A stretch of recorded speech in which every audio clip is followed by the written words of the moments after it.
Share screen. Ayan.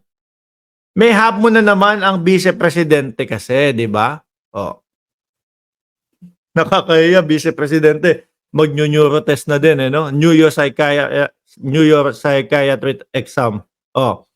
I will do 2 tests. Kasi naman sambayan ng Pilipino yung sumisigaw na ano. Sambayan ng Pilipino yung sumisigaw, no? Parang may tama si Vice Presidente. Kung ano-ano yung mga pinagsasasabi. Pero ang tanong ho, kaya mga kababayan, yung November, meron pa ho kayang isang press conference na ganon? O hindi na itutuloy? Kasi parang lumagapak yung ratings ng mga Duterte doon sa mga sinabi niya. Ano?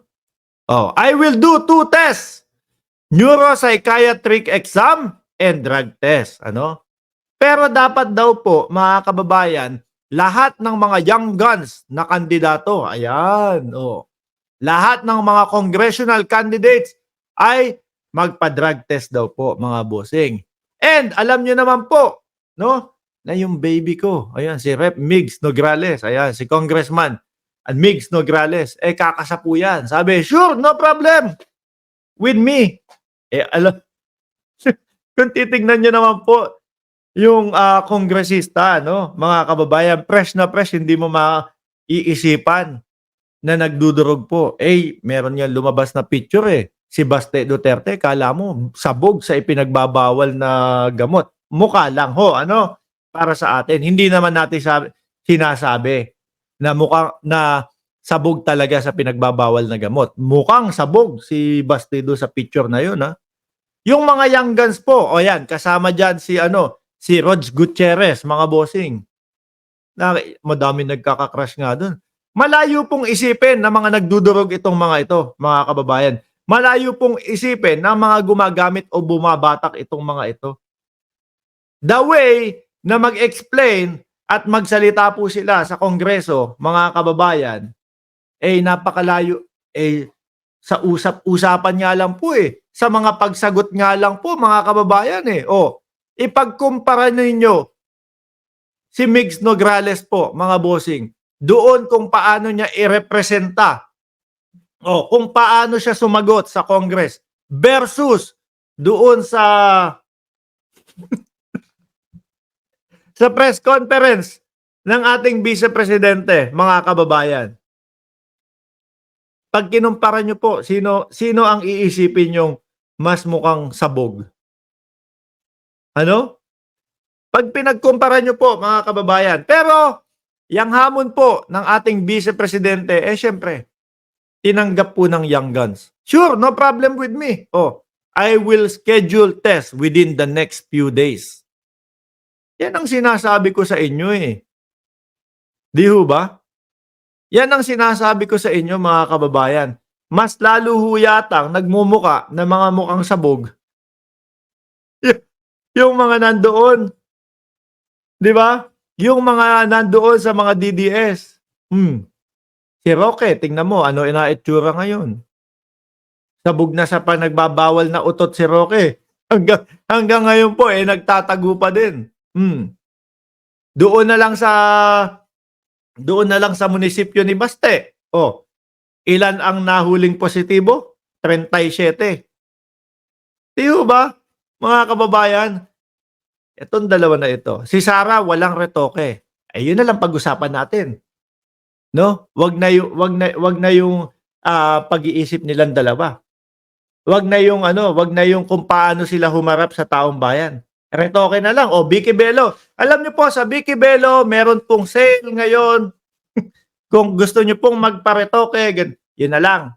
Ganyang kabababaw ang mga utak ninyo, mga DDS No? Pagpasensyahan niyo na ako kung medyo nadidiinan ko kayong sabihan ng kayo'y tatanga-tanga at mabababaw ang utak ninyo. Kasi yung tipo bang ang pinag-uusapan drug test, tapos bigla kayong hihirit, walang retoke.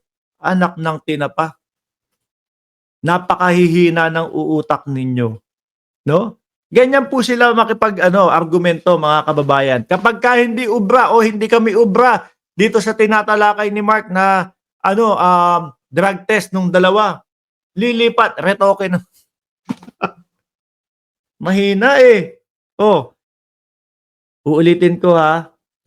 Huwag niyong ugaliin na mahina ang pag-uutak ninyo diyan sa DDS. Lalo na pag nagsama-sama kayo. Di ba? Lalo na pag nagsama-sama kayo, mahihina utak. Ano na mangyayari sa Pilipinas? Lalo na pag ang vice-presidente naging presidente, yari na tayo. Ano na? Di ba? Nga ang Pilipinas, mga bossing. Anyway, ayan po pinalagan. Sana makita natin, no? Yung neuropsychiatric exam at drug test ng ating vice-presidente. Drug test, ako'y naniniwala po na hindi magiging positibo ang ating vice-presidente dyan. Pero dun sa neuropsychiatric exam, tingin ko kailangan talaga niya yun. Tingin ko talagang ano tawag dyan? Talagang dapat, no, na magpa-exam ang ating vice-presidente sa mga pagkakataon na yan. Sabi ni Sir Archie Beroya, wag lang magsalita si BP. Hindi aakalain na alien na ang kausap. Ay nako, asan ba tayo? Meron pa tayong isang topic eh. O eto, no? Si De Lima napasugod na din po mga kababayan doon sa biruin nyo mga kababayan, 7 taon na nasayang ang buhay nitong tao na to. Bakit po? No? Dahil po doon sa walang katotohanan na ibinintang sa kanya. Diego Bandido, shoutout sa iyo. Biruin nyo, 7 taon na nasa oblo. Ha? Oh. Tapos, nung mga panahon na pinapatawag siya sa Senado, sa Kongreso, sinisipot niya po mga kababayan. Pero ito, yung leader po ng mga DDS na si dating Pangulong Duterte, ang lakas ng loob na sabihin na pag pinatawag ako sa Quadcom, pupunta ako, sasagutin ko silang lahat. Wala pong nangyari. Nachika bumbum tayo, mga kababayan. Nachika bumbum tayo, no? Wala, hindi pumunta. 'Di ba? Sabi ko nga tapang ng mga Duterte tapang pang preskon lang. Kapag kayong nagkatotohanan na, wala na po. Kaya ako, napapaisip din ako dito do sa I will do 2 tests, neuropsychiatric exam. Baka hindi din gawin. 'Di ba? Baka chika boom lang din kagaya ng dating Pangulong Duterte. O game, balik tayo dito. To interpolate is Congressman Bong Teves. You have 10 minutes. Tama ba?